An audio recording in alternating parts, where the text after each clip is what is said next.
Hello everyone and welcome to the International Racing League's 5th round of the season here at Kansas Motor Speedway. There has not been really any major news items coming from the round of Texas. However, there were a few entering the round of Kansas. First off, 20 minutes before practice was due to start, Devin Butler was not medically cleared to drive his car. Noah Bell, who happened to be on standby this weekend, will be replacing Butler for up to the US 500. Noah Bell is an experienced driver in his own right. He has a few wins in the Australian Supercar Series and almost won a few championships over there in the past few years. So good to see a man of that caliber come on through. There's also concerns about Wesley Jewell participating in today's race, or at all this weekend, after a few of those heavy hits he sustained at Texas. He was fine. He can trust you that he is fine. The only injuries, and I say injuries in quotation marks, he has suffered was a black eye, which is weird, but we don't question things. With that being said, let's take a look at the starting grid. On the pole for the round of Kansas is Allison Holiday, and on her outside is Nathan Ormond. A lot of people are speculating that Universal Motorsports' reign on ovals might be coming to an end, or at least the high-speed ovals. However, you have to remember the 95 car won at Texas last week, so I think other teams just caught up to them in that department. Irma Son and Pamela Cook, the third car for Mid-Atlantic Motorsports, is in row 2. Row 3 has Pierre Lamont and Wesley Jewell of Toyota. Row 4, Caitlin Tannerhill and Kaylee Zappa. Zappa's season, I think she wants a bit more, but when you're getting punted around left and right, that's kind of a problem. Row 5, Sebastian Lersch making their second ever start, and Christopher Gazzoni. Lersch has been a good surprise to everyone. Row 6, Ryan Rickshaw and Penn Harrington continuing to impress. Inge Garrison is in 13th. She's been on the podium in every single race so far this season. And Daniel Bouchard is the leader of the new independent trophy car this weekend. Row 8. Brandy Thorne and Eric Monaco both winning a bit more. Row 9, Jeff Bonner and Ian Jackson. Jackson has been outshone by his new teammate. For most of the weekend, except for today. However, you gotta remember, Jackson's been having a pretty good season when his car isn't failing him and Murphy's Law doesn't follow him.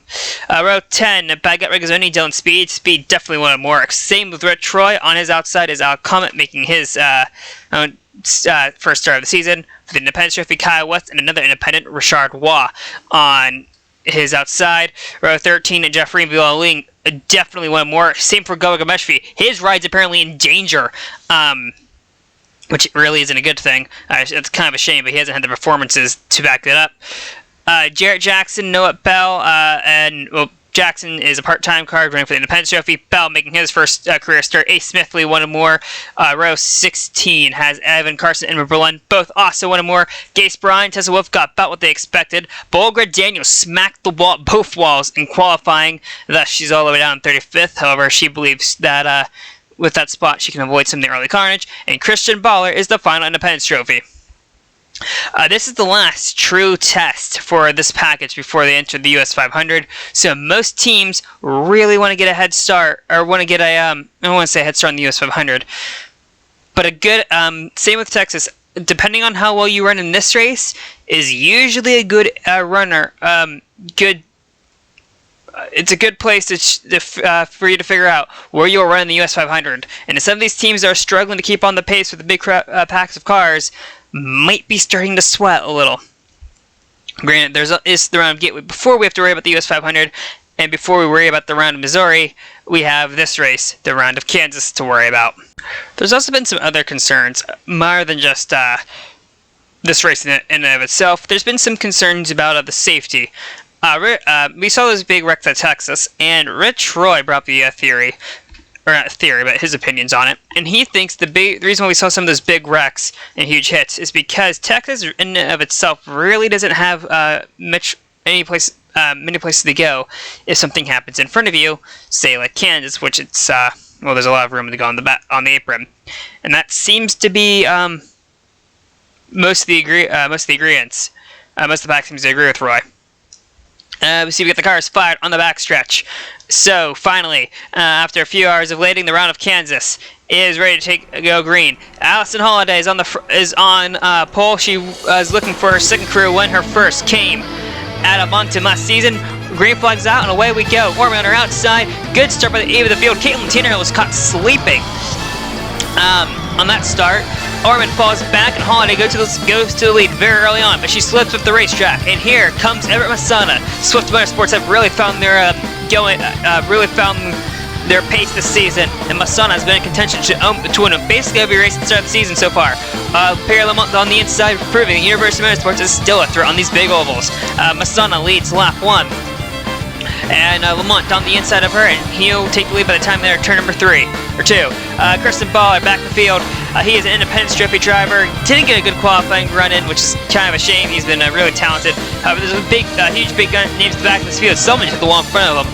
I'm guessing that's Bouchard, because he's the one falling backwards. We have cars scattering all over the place, trying to avoid him. Carson's into the 420. Berline's in the wall, but another car runs Smithley and Jackson, and that's both of them into the wall and out of the race early. It's Jackson and Baller. You can see that is the 037 of Daniel Bouchard hitting the wall. At this point, everyone's scattering, and at these speeds, hitting the apron isn't exactly your best bet, especially entering a turn. And that's the end of the day for the 48 and the 69. The Walker Dodge cars both damaged. Cook is into the wall, into the 01, and around goes Wesley Joel. Wesley Joel's hopes for a good day are pretty much dashed as well. However, some of these cars look way too tight, mainly the 66 and 037. Holiday also got the wall, looks like, when she comes to the green flag, as she gets a good start. So does Ryan Rickshaw, who desperately needs a good season, a good result so far. Behind Lamont are the 2 Roy Inc. drivers, Sebastian Lurch and Rich Roy. Both having good runs so far, especially Sebastian Lurch. Holiday holds the lead by the time they enter turn number 2, but here comes the 84. He will take it by the time they enter turn 3. Lamont, though, underneath the 84 as well. Here he comes, as Masana is trying to work over the wounded 56 car. Lurch trying to push the 56, but that's not going to go very far. Lurch into the wall, as Lamont takes the lead. Rickshaw, no help on the outside, and he's going to get past. Meanwhile, Jeff Bonner tries to clear himself up. Tessa Wolf, and Tessa Wolf's around. And the 420 car. Simple spin. Don't think we really needed a caution, but we got one. Anywho, green flag, lap 14. Lamont still holds the lead. The entire field pitted under both cautions. Caitlin Tannerhill second. Third is Eric Monica, and fourth is Comet. Comet has been doing wonders in the 7 Series for that team, as looks like Nate Orman got caught sleeping on the restart. As looks like they're single file for the most part. We got the other, I think that's Noah Bell in the back, making his way through the field. Here comes Tannerhill underneath the 59, though, as they enter turn 1. They're scattering all over the place. I think in the background, I think they're trying to avoid one of the lap cars, as it looks like Tannerhill takes the lead. Tannerhill won earlier in the season at Argentina, as Edmund Berlin is starting to cause a bit of a train. Jared Jackson behind him. Baguette Regazzoni takes avoiding action. Sebastian Lurch with a huge run 4 wide. Regazzoni panics, dives to the apron, way too low. Gets in the 57-48. Oh, on the wall. So is Pamela Cook and Kaylee Zappa. Zappa's good run goes today because of 2 idiots trying to win the race on lap 15. Sebastian Lurch is 2 for 2 for DNFs. But unlike Texas, this one is kind of their fault, as Nathan Orman leads on the restart. Lap 21. Excuse me, lap 20 to take the green. As he's got basically the same field behind him. Kyle West making his way up to the field in the 01 car. Orman holds the lead over Caitlin Tannerhill, as we mentioned. Tannerhill has a win in Argentina. I think she wants another one.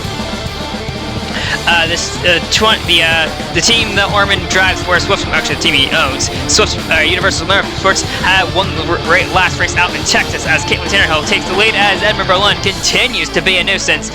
That car is very much not on the pace, as he's going to move up the racetrack, trying to clear himself off of Penn Harrington. Harrington has none of it and dumps the 9. This is getting quite silly. 4 cautions in 21 laps. This is not boding good, as Caitlin Tannerhill now leads the field to the green flag on lap 26. And that's up for a cleaner race now, as Tannerhill looks like someone got caught sleeping. Well, I don't know who that was, but I think Monica just skipped the wall. Noah Bell, that 39 car, is in 3rd. Great start on debut after qualifying all the way back from like 28th or something. He's going, excuse me, that's the other purple and yellow car in this group. Everett Masana going for 3rd. As we mentioned earlier, Devin Butler was not medically cleared to run this race. We don't know why, but the team has said that Noah Bell will be in this car until the US 500. Whether that means Devin Butler is coming back to the car, or Noah Bell is auditioning for a full-time ride, we don't know.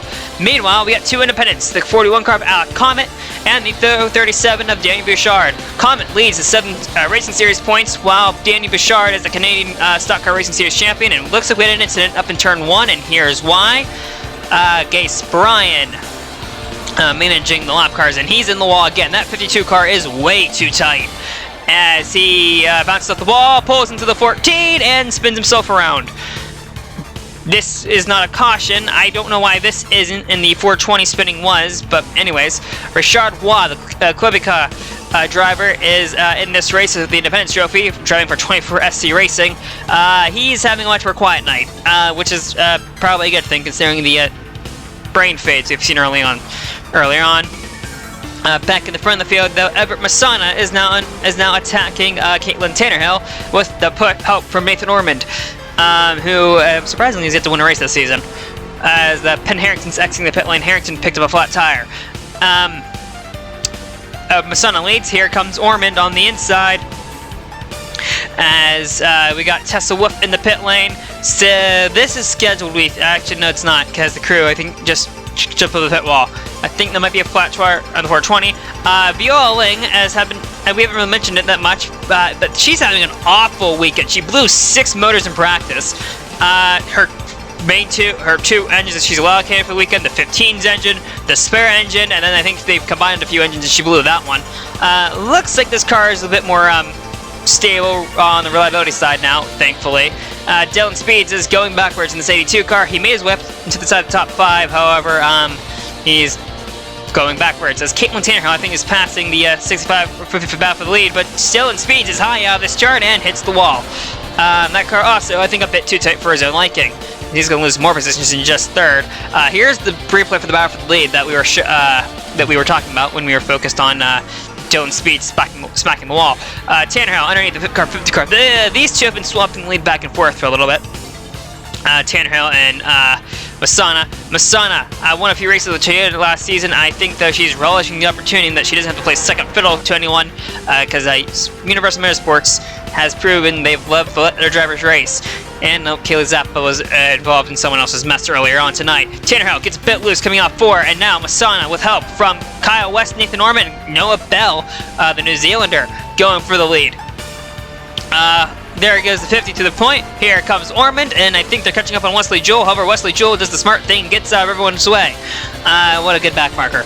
We need more of them like that. As here comes, looks like Noah Bell under the 20 car, but Masana's entering this turn a bit high, and that's going to let the door open for Nathan Ormond.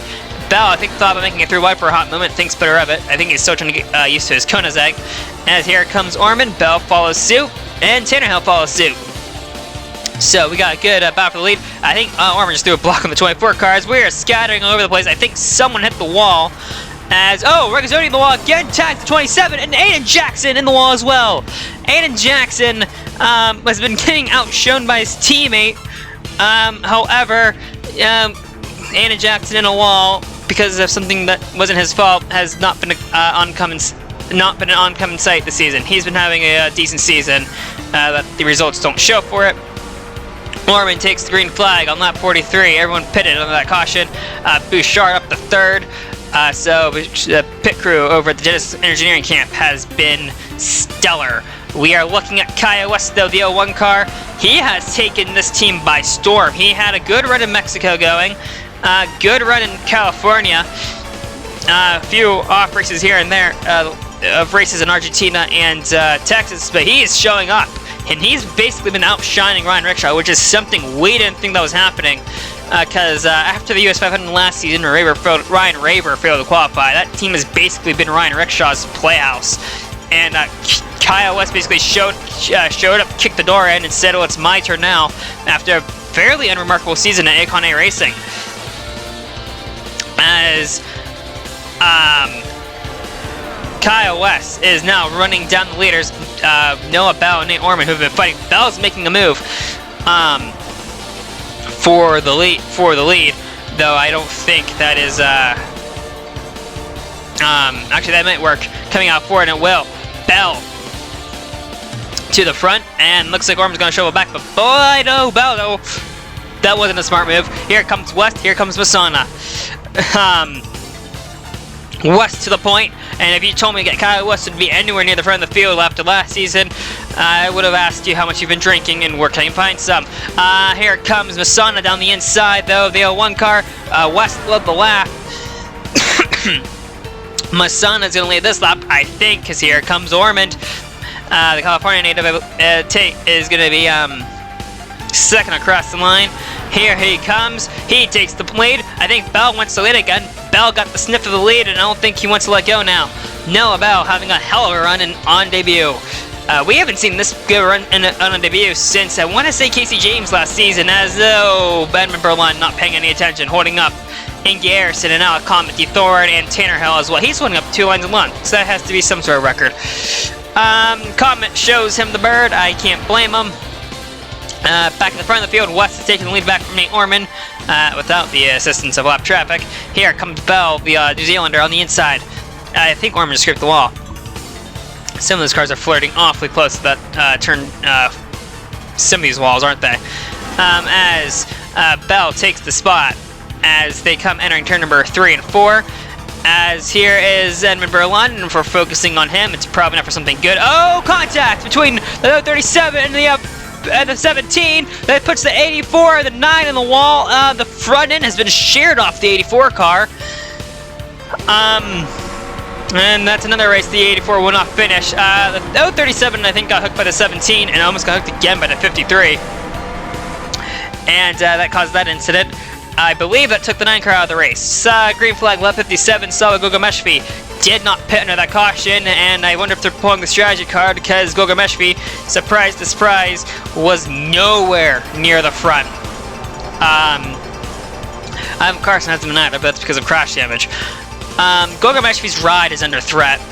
He's been having a dismal season, and Kyle Kirkland has been the top name to appear in the tabloids, but possibly replacing him. If Gogomeshvi can keep this up, he might be able to save his ride, but he's on an alternate strategy.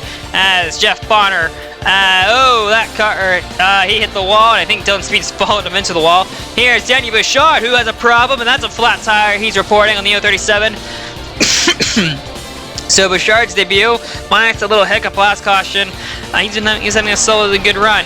There's the 037 making his way back to the pits, but Ingy Harrison's teammate, Bulgar Daniels, has been clawing her way through the field. She started 35th, she's now second. Penn Harrington, the 45 car, is a lap down, trying to get back their lap. However, the 50 will dispatch the 1 along with the 65 and make a move underneath the 26. Will lead the lap, and the Georgian's time at the front of the field has, faded, as he's going to start sliding backwards. Fresh tires versus old tires. As Tannehill takes the point, here comes Ingy Harrison, charging her way through the field. Harrison has been on the podium every single race so far this season, and she's the points leader. Consistency is key. However, I don't think it was gone 5 for 5 yet. I think Harrison's going to try to change that. As Tannehill tries to get a lap past the 50 car, they caught the 14 at the wrong time. Smithley trying to stay out of the way. Masana in the wall, but keeps it going. They caught the 14 car at the wrong place at the wrong time. Smithley held her line like she was supposed to, but some things can't be avoided, like the 26 pitting. Stayed out, led a few laps, hoped for another caution, didn't get it, back in the pits he goes. Noah Bell now is looking for the lead, and they're catching Gase Bryan and the Rich Ware 52 car. Let's see, is Bryan going to be a good back marker? No, he is not paying any attention, as Gase Bryan puts the 39 on the apron. Oh ho ho, Ingy Harrison's going to see an advantage and go for the lead. But Noah Bell, code brown moment over there for the Connorsport team, but that car is going straight still. There would have been 2 incidents that their cars would have, if he would have wrecked out, that would have been 2 for 2 for people not paying attention, wiping them out as Ingy Harrison hits the wall. West takes the lead and will lead the lap. They're catching up more back traffic, and looks like it's Ivan Carson up ahead. Kaya West to the point. Looks like Ingy Harrison's going to slide back of it. I don't think she wants to be caught in any more lap traffic. Let's see, Carson, I think, is trying to tell the leaders to go around him. Or, actually, that car is so damaged, I don't think it's him dictating where that car is going. Bell trying to go to the lead. Nope. Okay, maybe that looks a little bit more intentional.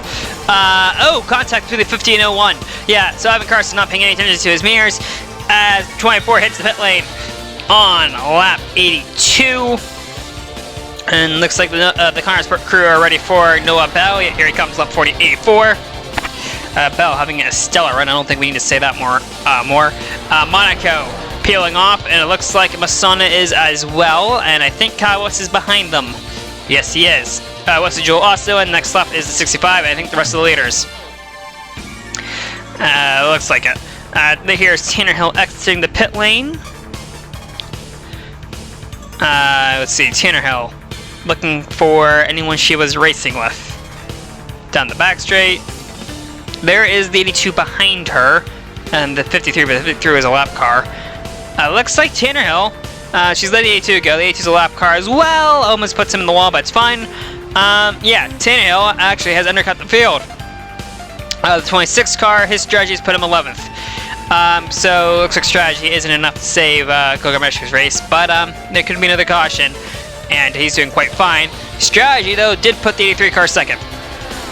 So Eric Monaco having a very good day. So is Noah Bell, and so is Kyle West. Here comes Bell underneath the 83 car for second. They're trying to run down the 65 car. I don't think this is helping, but Orman's ahead of him, the pair of them. But Orman's lapped down. Under that pit stop, they dropped the jack on the right-hand side with only one tire attached, which added a few extra seconds to that pit cycle. And Orman is off the lead lap, or yeah, he's currently one lap down, trying to run down Tanner Hill, who is ahead of both of them. That 53 car is, I think, another lapper. It is another lapper, as Monaco and Bell continue to go for second, like it's the battle for the lead. Tanner Hill a few seconds up the road. However, this is the best battle on the racetrack. Monaco got a bit loose, but has a huge run on the New Zealander, as they're catching Ace Smithley, whose hapless car. Yikes. Noah Bell lets off, and Monaco will get away with second. Here is the Ferrari of Viola Ling. The engine's still running on this car. She's up. Ivan Carson, and around they go into the wall. That's a huge look on Carson's part. That's going to take both cars out of the race. So it wasn't the engine that killed the 16, as we got review from the 933. Looks like the 16 was landing a bit lane higher than she should have been, and took both of them into the wall. Under this caution, Ace Smithley lost fuel pressure, and they were forced to retire this 14 car, as there's the 27 smoking. But yeah, Ace Smithley's day is done, and the Yo 37 had picked up another flat tire, but he will return to the racing surface as well. He is going to fall a few laps down, though, as Brandy Thorne has taken the lead after another round of pit stops. D. Thorne is riding actually is riding a year-long winless streak. Her last win came at the round of the Ohio Grand Prix a few years ago. She's looking to fix that. However, she's got to hold up Allison Holiday and a bunch of other fast race cars to do so, and Holiday's got a good restart coming down the back straight. Here comes the 56 Sarah car into the lead by the time they enter turn number 3 and 4, and Holiday to the lead. Jeffrey, oh brother. Now focusing on this car, that's probably enough for a good reason.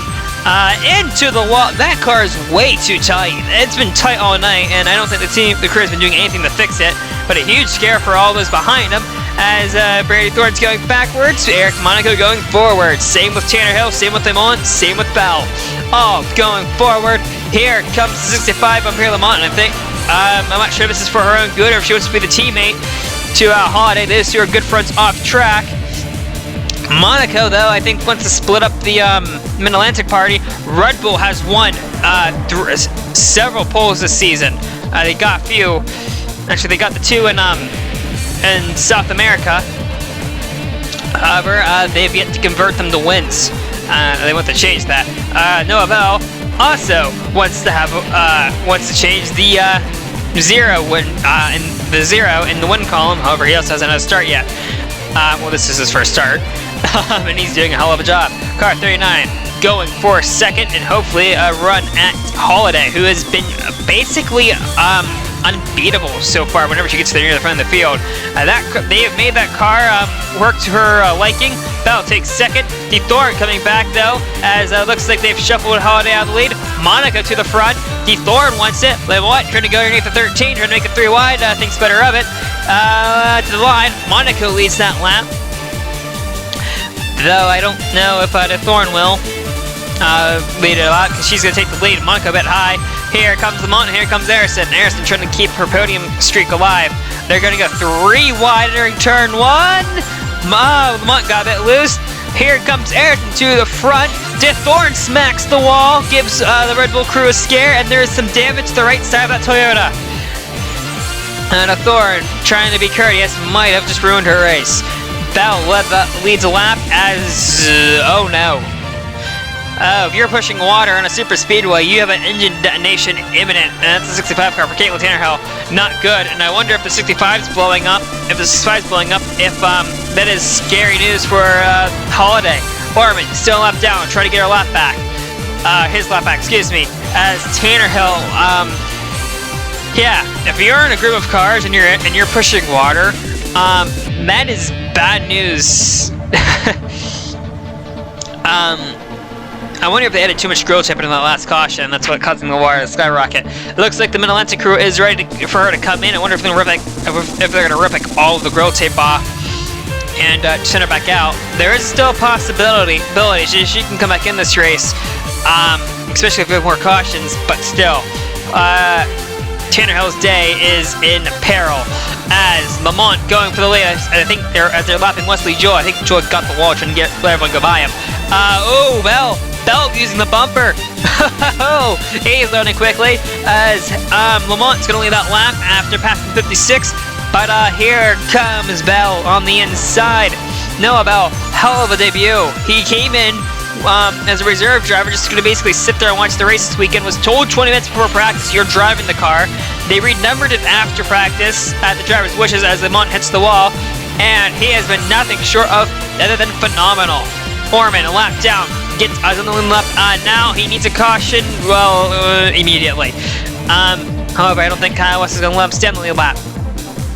As we are looking here, West gets past 39. Here comes Holiday. Oh, West got caught up behind the 24. Here comes Holiday. Maybe gonna get him down to turn 1? Yes, she will. Holiday to the front. Alec Comment on the 41 car, having a great, not going to say debut, but a good run. However, he's a bit high in turns 4 and finds the wall. There's Tannerhill behind. Tannerhill is the fastest car on the racetrack at the moment. Here's that 13 car who has been struggling ever since she decided to knock the wall down in turn 4. She's been running with this group of cars, but she's high again, and that car is ill handling, to say the least, as there she goes again into the wall. Car 56 has hit the pit lane. And she'll be followed by the rest of the leaders on lap 128. Oh, except for one. I think Eric Monica is still doing laps up there. Yeah, he is. Monica into the pit lane. It's going to be close on fuel. Most of these teams are about 1 to 2 laps short, and the 13, they have the hood up. So there might be more than just the right side damage affecting that 13 car. Here's Holiday passing the 39 as he exits the pits. I think that is the pass for the lead. Yes, it is. Despite the damage on the 17's car, Baguette Regazzoni continues to have a solid run. They are running 9th if I lap on Penn Harrington. So, despite being damaged, Baguette Regazzoni is forcing as much speed as they can out of that 17 car with a wonderful sponsor, the Trevor Project. As Nate Ormond is still a lap down and is still as fast as leaders, and I think is still annoying the hell out of these 3, who at this point I think are the only 3 cars that are in any reasonable shot to win this thing. None of these, actually, I'm wrong. Holiday has a win in Moncton last season. Probably why they got more Ford support this season. As Bell trying to get around the 83 car as they clear Orman. Orman, I think, might just sit back in traffic and sit back behind these 2 and hope they wipe out the leader so he can get his lap back. As Bell to the front of the field, or to second, excuse me, and now he's gonna have a run on Holiday. And here he comes. No, not close enough. Yes. Bell to the inside of 56, entering 3. Holiday gives him space. Orman licking his lips. Gonna get by the 56, but now he needs to get by the 39 because he's the leader. Monaco needs to get past the 24 to have any shot at being the Bell. Though Bell's leaving the inside open. And here he comes, 3 wide move. Orman put the bumper to the 39. Aggressive much, but here comes Bell. Bell got hung up the dry. And there he goes to the 56, and the 56 kind of forces him towards the wall. But here comes Holiday. Holiday got to run both on the 24 and 83. Here she comes, and that's gonna put her in the front. As Monaco tries to fight that, but to no avail. A few laps go by before Bell is able to get the 56 by himself. They're catching lap traffic of Harrington and Wolf. Monaco has fallen off a bit. Same with Orman, and Orman's a lap car. Though if the caution does happen, he's back in this race if we get ahead of him. So him racing the leaders hard is understandable. Bell is now clears 56, and the problem is the 45 and 420 aren't going to move out of the way for the sole purpose of they're fighting each other for position.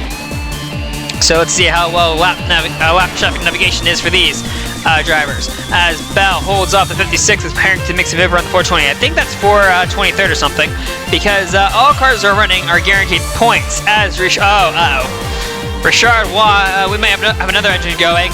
That being the 933, and he is slowing down.